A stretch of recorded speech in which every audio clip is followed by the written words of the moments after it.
في القلب مشاعر أخفيها قد أشرقت الشمس عليها عن خطط لم أعبأ فيها ستكون بأيامي فرقا. Bismillahirrahmanirrahim. Hakim adalah sang pengadil, bukan seorang penghibur semata. Apabila hakim berbuat adil, maka damailah seisi dunia. Assalamualaikum warahmatullahi wabarakatuh. Waalaikumsalam warahmatullahi wabarakatuh. Alhamdulillah pemirsa yang dirahmati Allah, kembali lagi kita berjumpa di podcast Albiruni Mandiri TV, Leadership, Entrepreneurship, and Quranic. Dan alhamdulillah kali ini saya berada di Pengadilan Agama Sungguh Minasa Goa bersama Bapak Hakim Muhammad Fitrah Abu Bakar SHI MH. Assalamualaikum Bapak. Waalaikumsalam. Masya Allah. Sebelumnya kami berterima kasih Bapak sudah dipersilakan untuk main di kantornya. Sama-sama. Masya Allah. Saya mohon izin menyampaikan biodatanya sedikit ya Bapak. Silakan. Baik. Nama lengkap tamu kita hari ini adalah Bapak Muhammad Fitrah Abu Bakar SHI MH. Boleh saya panggil Bapak Fitrah ya? Silakan. Dan Bapak Fitrah ini kelahiran di Sidrap 1 Juli 1981. Dan beliau saat ini tinggal di Makassar di Royal Spring, dan kegiatan beliau saat ini sebagai hakim. Dan moto hidup beliau adalah mengalir bagaikan air, Masya Allah. Dan beliau bisa dihubungi di fitrahAbuBakar@yahoo.co.id. Masya Allah. Masih muda sekali ini Bapak, dan sudah menjadi hakim. Masya Allah. Kalau boleh tahu, apa memang cita-citanya sejak kecil dari jadi hakim Bapak? Sebenarnya awalnya saya bercita-cita untuk menjadi tenaga pengajar. Masya Allah. Ya, Mau jadi guru? mau jadi guru. Kenapa mau jadi guru? Guru itu menurut saya adalah sosok yang paling inspiratif, menginspirasi banyak orang, Masya Allah. kemudian mendidik orang. Masya Allah. Itu kan luar biasa pahalanya ya. Masya Allah. Mendidik dan membawa orang kepada kebaikan. Masya Allah. Saya merasa bahwa itulah profesi yang paling luhur. Tapi kemudian karena saya adalah alumnus Fakultas Syariah IAIN Alauddin, sehingga background saya memang sebenarnya hukum. Masya Allah. Waktu itu ada teman yang membawakan formulir ke rumah saya dan diterima oleh bapak saya. Kemudian bapak saya menawarkan Formulir apakah formulir itu? pendaftaran untuk jadi hakim. Masya Allah. Karena kebetulan saya rencananya mau lanjut ke jenjang pendidikan selanjutnya. Tapi waktu itu orang tua bilang, mohon maaf nak, saya dukung cita-citanya, tapi untuk biayanya mohon bersabar, saya Iya. bisa cover biaya pendidikannya. Ini tadi ada teman kamu yang bawa formulir, kenapa tidak daftar saja dulu? Masya Allah. Akhirnya karena saya tidak mau memberatkan orang tua, kebetulan backgroundnya memang syariah, saya ikuti jalurnya. Padahal mohon maaf ini dari keluarga belum ada yang jadi hakim. Kalau Atau untuk sudah saudara-saudara belum ada. Belum ada, Ya. Masya Allah. Berarti perdana ini. Perdana. Masya Allah. Dan betul-betul ya, kalau misalkan semua orang jadi guru juga tidak ada yang Betul. beramal jariah di pengadilan Ya. nanti Bapak. Masya Allah. Jadi makanya kenapa motonya mengalir bagaikan air ya. Berarti Ya. sebetulnya memang tidak ada rencana Tidak untuk ada. menjadi hakim. Cuma saya waktu itu pertama karena saya tidak ingin memberatkan orang tua, yang kemudian saya percaya bahwa apa yang diarahkan oleh orang tua itulah yang terbaik, sehingga saya ikut mendaftar. Masya Allah. Sambil saya yakinkan diri saya bahwa apapun profesinya, kalau kita jalani dengan ikhlas dan sabar, kemudian niatnya baik, insya Allah juga membuahkan pahala. Masya Allah. Jadi memang rata-rata ya yang bikin manusia menjadi sukses diantaranya adalah Doa orang tua Doa ya orang Bapak ya. tua. Tapi waktu itu orang tua mendukung sekali waktu mendaftar. Orang tua mendukung. Saya malah betul-betul mempertegas kembali kalau memang ini keinginan, mohon didoakan supaya memang ini jalan terbaik untuk saya. Masya Allah. Dan memang kebiasaan saya kalau misalnya saya dihadapkan pada suatu semacam ujian atau apa, sepertinya belum apa kalau belum minta restu dari orang tua. Masya Allah. Pasti selalu minta restunya, Pak, Ibu, besok saya ujian, mohon doanya. Masya Allah. Nah itu.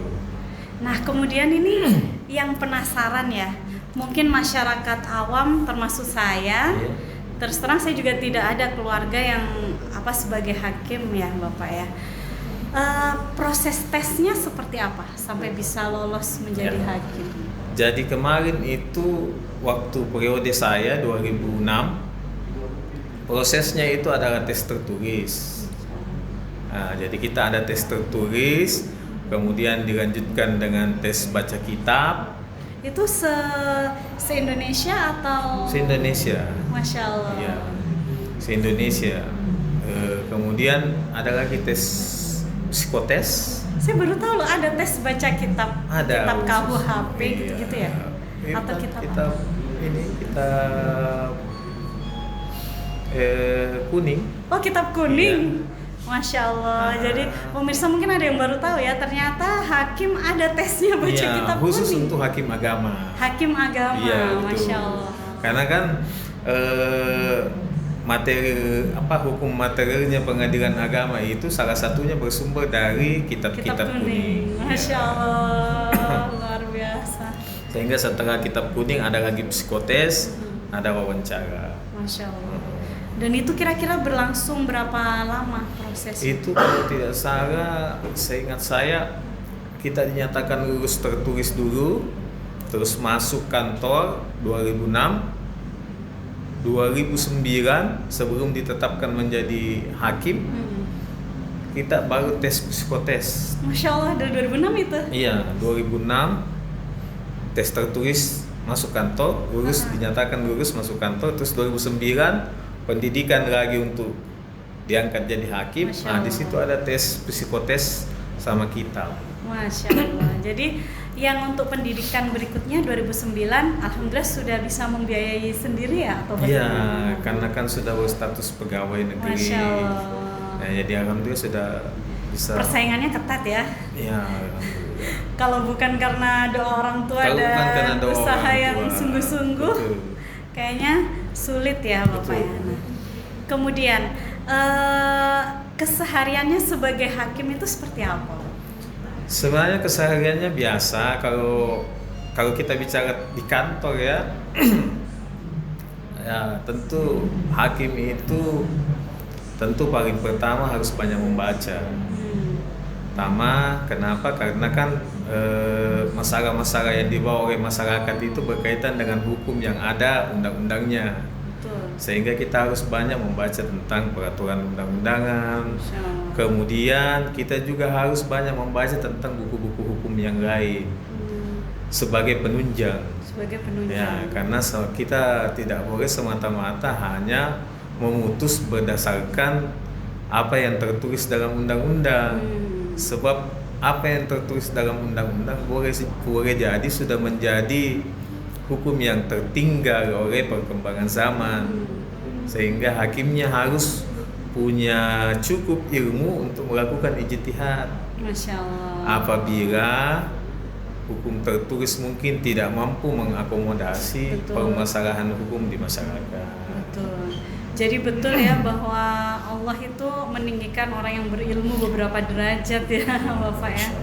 Apalagi hakim itu adalah sebagai pemutus ya. Maksudnya kalau hakim agama ya spesialisasinya Bapak Fitra itu apa saja yang ditangani? Nah, untuk kewenangan, nah karena kita kan kalau pengadilan itu terbagi 4 ya. Oh iya. Ada pengadilan umum atau lebih banyak dikenal sebagai pengadilan negeri. ada pengadilan agama, ada pengadilan tata usaha negara, ada pengadilan militer. Masya Allah. Nah, khusus untuk pengadilan agama itu kewenangannya itu berkaitan mengenai perceraian, ada kewarisan. Kita juga menangani sengketa harta bersama. Kita juga menangani sengketa wakaf, kewarisan. Kemudian kita juga menangani perwalian, iya, pengesahan nikah, izin menikah atau dispensasi kawin terhadap orang yang belum cukup umur mau menikah. Iya, betul. Nah, dia harus mengajukan ke pengadilan agama. Oh, Masya Allah. Kita juga menangani kalau misalnya ada yang mau poligami, Itu isinya gimana? juga harus ke pengadilan agama. Tidak boleh poligami liar namanya, tidak melalui izin pengadilan agama. Iya. Nah, ini yang lagi viral. Iya. Yang lagi viral itu kan ada ya serialnya web series. Web series. Ada kan web series layangan titik-titik ya. Nggak boleh sebut merek ya. Iya, iya. Ada web series layangan titik-titik. Nah, itu kalau beda memang antara novel dengan filmnya. Kalau filmnya kan lebih ke perselingkuhan, mohon maaf sebelumnya. Tapi kalau di novel aslinya yang berdasarkan kisah nyata itu kan diketahui bahwa yang suaminya itu poligami tanpa seizin istri pertama, istilahnya seperti itu. Jadi ketika istrinya lagi hamil besar, tiba-tiba suaminya hilang 12 hari. Ternyata hilangnya itu nikah sama bulan madu dengan yang kedua seperti itu. Nah, sebetulnya hal-hal seperti ini di cover juga oleh pengadilan agama. Iya, itu tadi bahwa inilah untuk memberikan edukasi kepada masyarakat bahwa penting itu penting itu melakukan pencatatan terhadap perkawinan. Sehingga hak-hak kita sebagai suami atau istri itu betul-betul dijamin oleh negara, karena kita memang menikah di bawah perlindungan undang-undang. Jadi kita punya akses untuk hak dan kewajiban kita sebagai suami, ya, juga hak dan kewajiban kita sebagai istri. Begitu juga nanti anak-anaknya untuk mendapatkan hak-haknya itu ya tentu harus didasarkan pada perkawinan yang sah dan tertulis. Nah, terkait mengenai web series tadi, ya itu tadi bahwa untuk menghindari adanya poligami di masyarakat yang tidak melalui poligami liar ya, yang efeknya nanti tentu merugikan pihak istri pertama. Betul. Karena istri selain keduanya juga ya nggak dapat hak. Betul, ya. Selain persoalan hati, tapi ada hak-hak keperdataan yang bisa terabaikan dengan menikah poligami tanpa izin pengadilan agama. Selain istri pertama terbagi haknya, ya, karena ada di situ harta bersama nanti efeknya, ada juga kewarisan.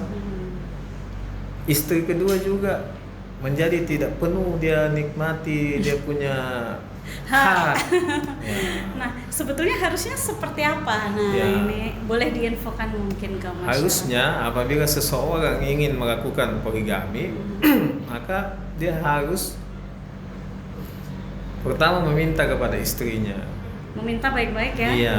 Gak boleh misalkan KTP-nya istri itu kan disimpan di tas, dia tahu, dia ambil sembunyi-sembunyi gitu, boleh nggak? Nggak boleh. Nggak boleh. Karena pada saat proses persidangan nanti kita akan menghadirkan istri pertama untuk diminta keterangannya apakah benar memang mengizinkan suaminya. Oh, jadi ada sidangnya.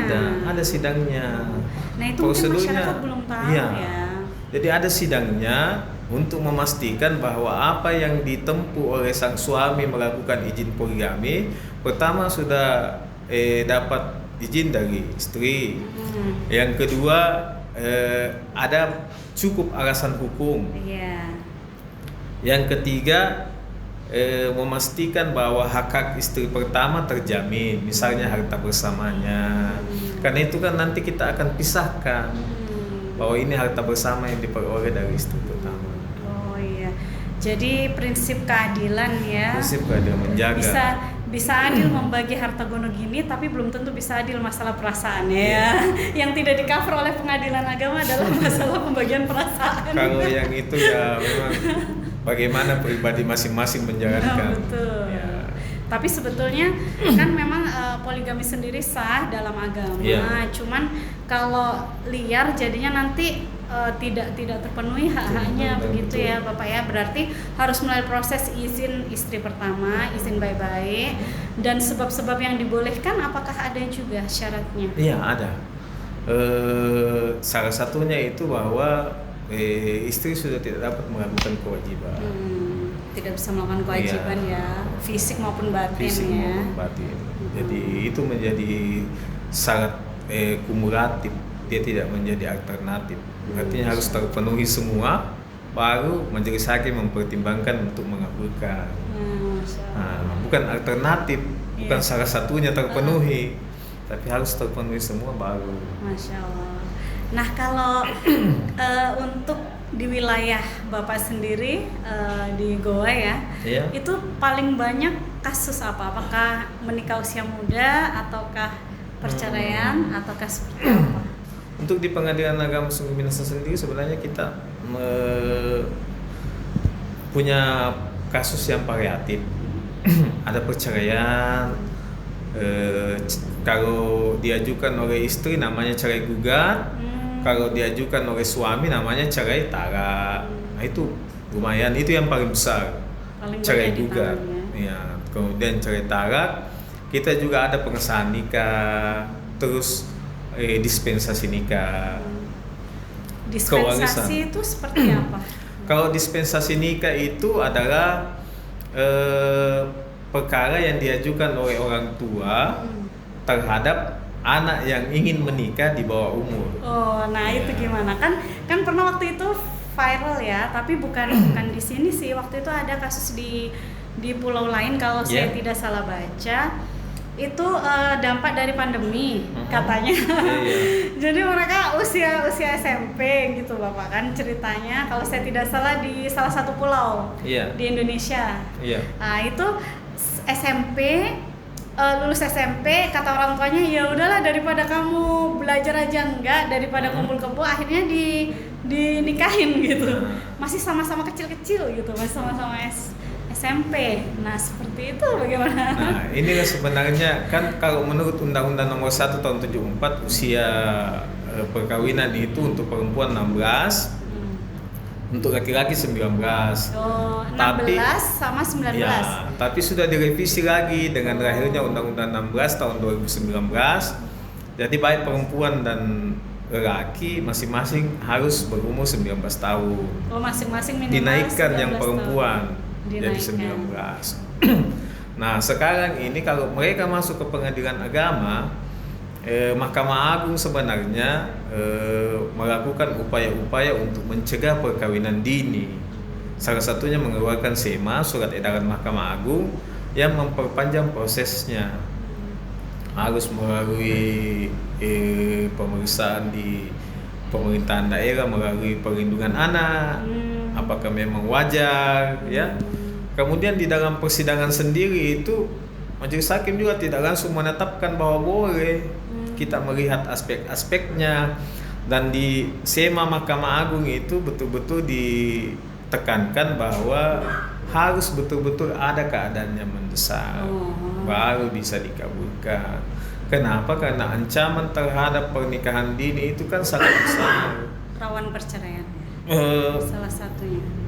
Kesehatan reproduksi, terus tingkat perceraian yang bisa meningkat karena situasi belum masih psikologis labil ya.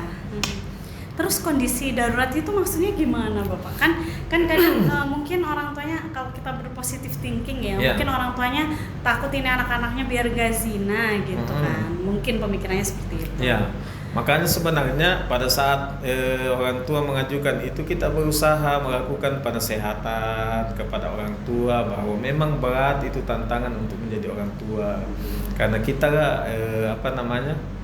palang pintu pertama untuk melakukan pembimbingan kepada anak-anak. Betul. Terkait dengan itu. Makanya aspek keagamaan itu menjadi sangat penting diajarkan kepada anak-anak bahwa pergaulan itu harus dibatasi.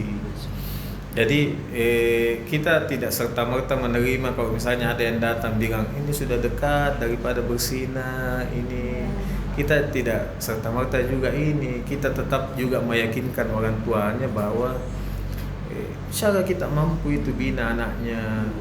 Dijagain dulu ya, maksudnya ya.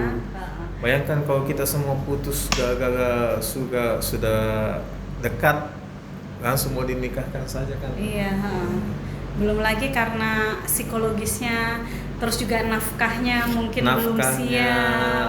Betul. Dari segi psikologisnya. Karena kan menjadi orang tua itu tidak mudah. Kalau misalnya kita menikahkan di usia muda orang, maka generasinya yang lahir nanti khawatirnya tidak terbina dengan baik, karena orang tuanya saja masih mau dibina, karena umurnya masih kecil ya, masih belum masih labil. Betul.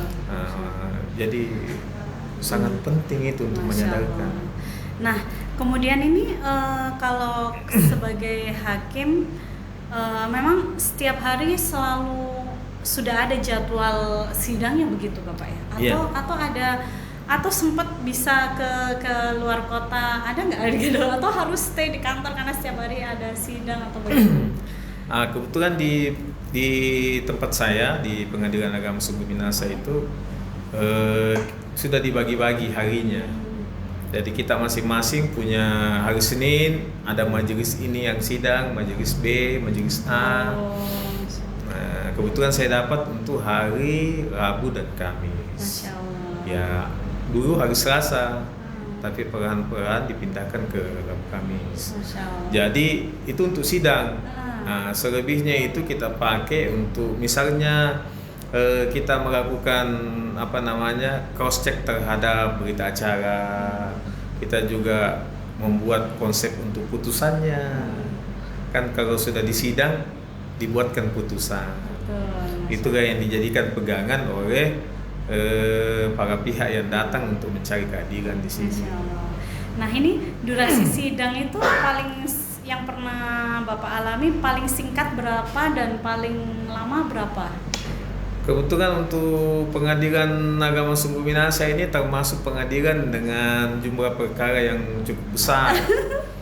Tahun ada 1000-an lebih. Masya Allah. Ya, jadi itu per apa? Maksudnya per tahun. Per tahun 1000 kasus. 1000 kasus, Ya. 1000 lebih, 1600 kalau tidak salah. Jadi kalau dibagi berdasarkan harinya, paling nggak satu hari itu ada 3 sidang ya, atau lebih?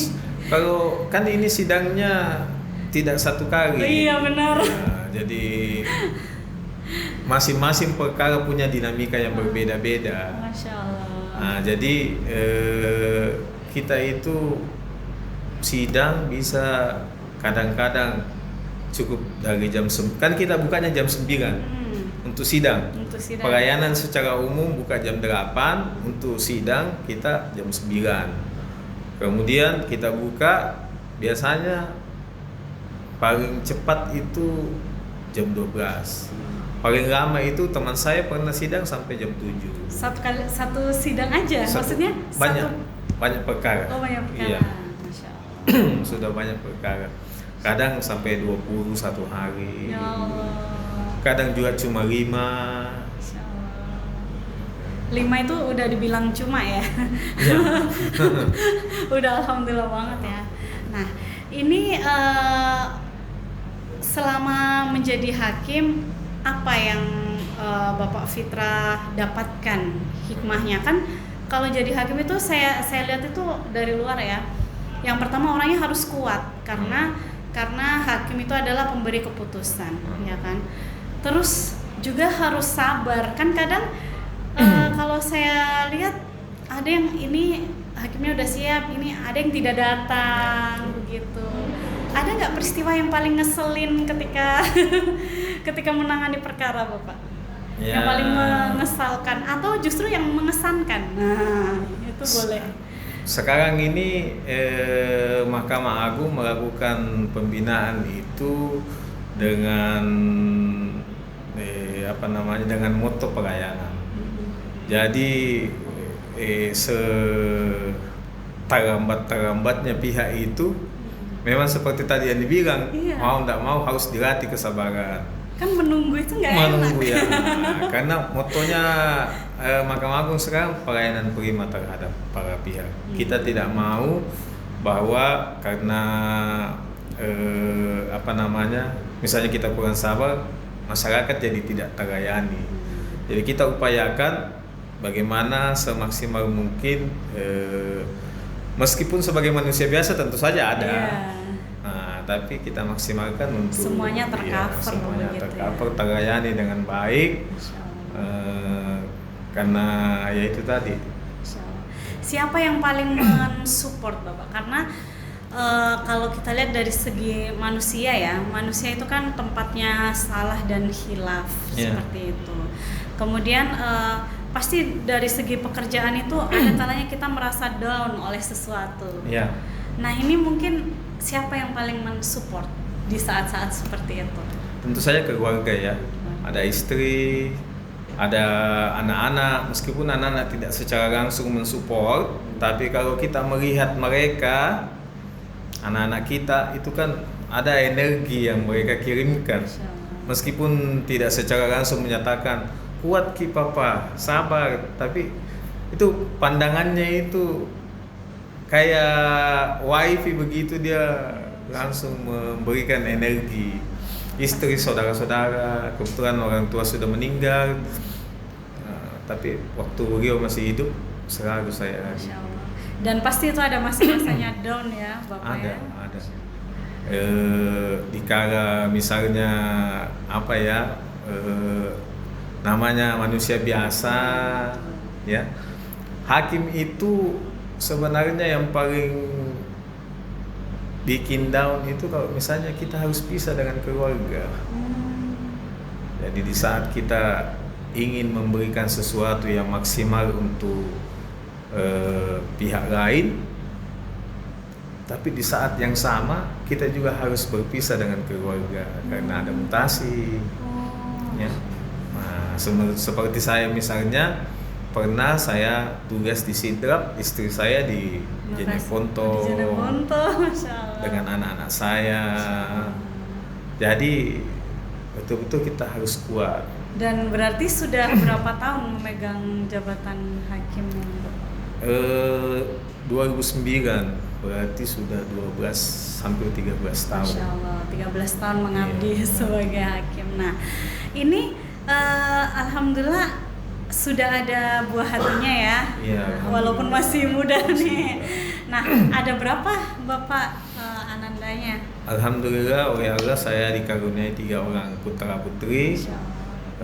Yang pertama laki-laki, kebetulan sekarang yang laki-laki itu sedang mengenyam pendidikan di SDIT Albiruni.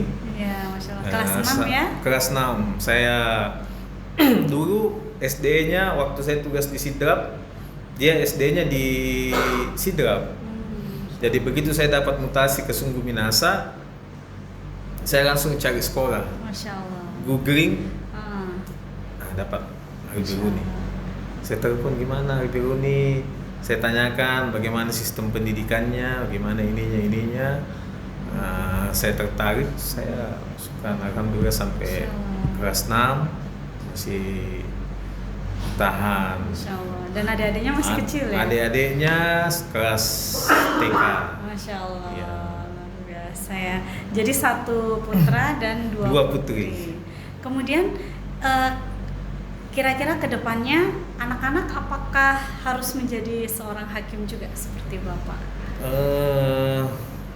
Saya berusaha untuk tidak mengarahkan anak-anak dalam hal profesi ataupun minat. Saya berusaha mencari mengekspor mereka punya keinginan. Saya termasuk orang tua yang ingin melihat potensi anaknya berkembang dengan baik, mengarahkan saja potensinya. Jadi kalau misalnya kebetulan potensinya untuk ikut dengan profesi saya juga tidak melarang, tapi saya yang penting dari dia ya, yang penting bukan dari saya tua yang untuk, memaksa. karena saya ingin mereka betul-betul enjoy dengan hidup mereka. Satu-satunya yang saya intervensi adalah mengenai pendidikan agama. Saya memang kalau mengenai itu saya memang langsung intervensi. Artinya saya mengarahkan ke sini. Makanya untuk lembaga pendidikan saya juga memilih lembaga pendidikan keagamaan.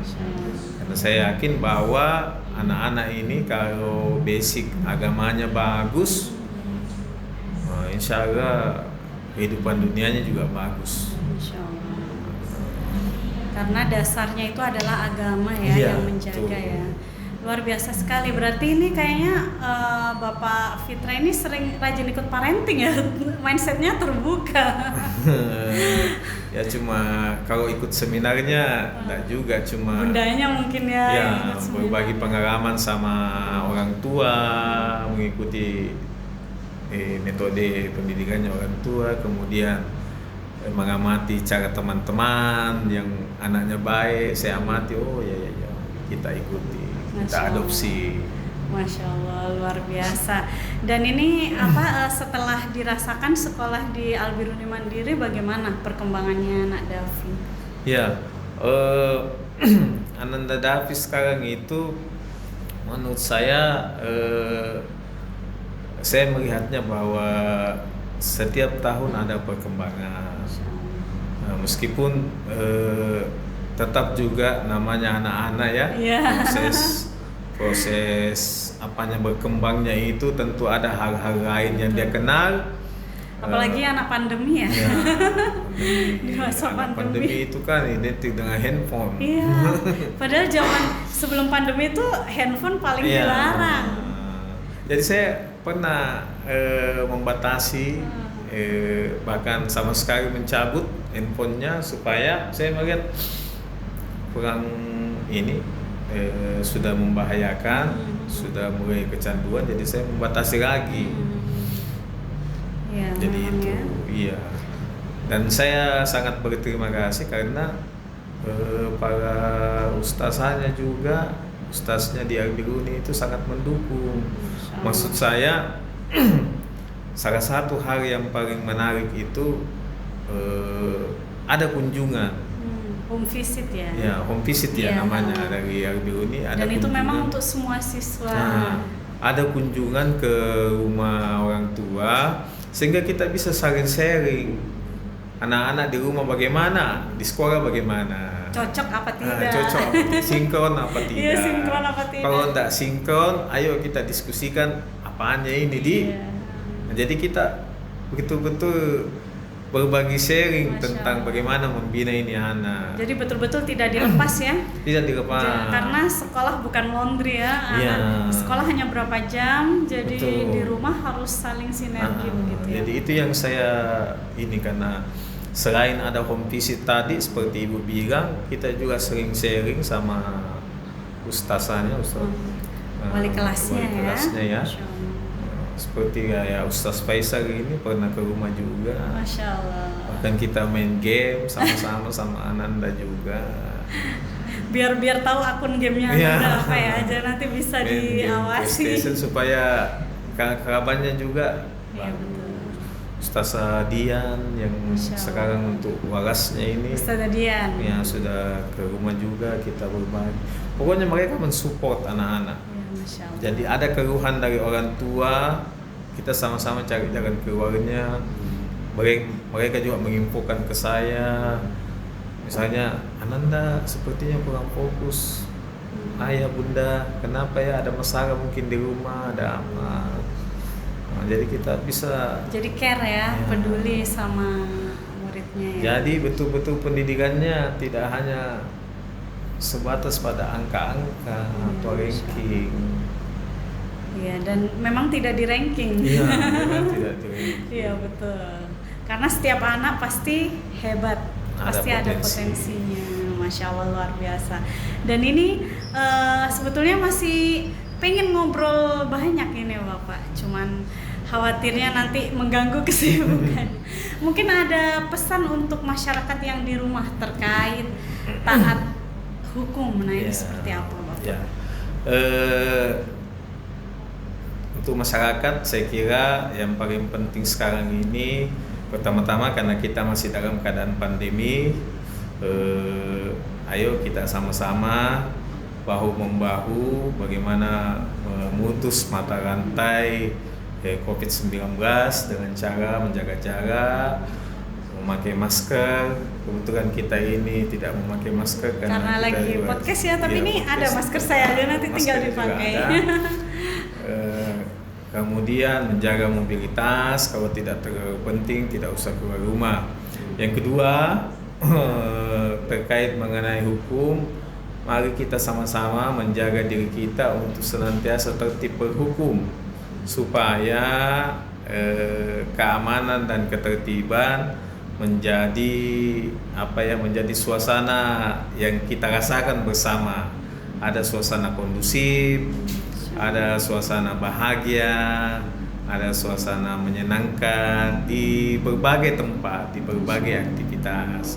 Karena dengan taat hukum itu sesungguhnya kita sedang mengajarkan diri kita untuk berdisiplin.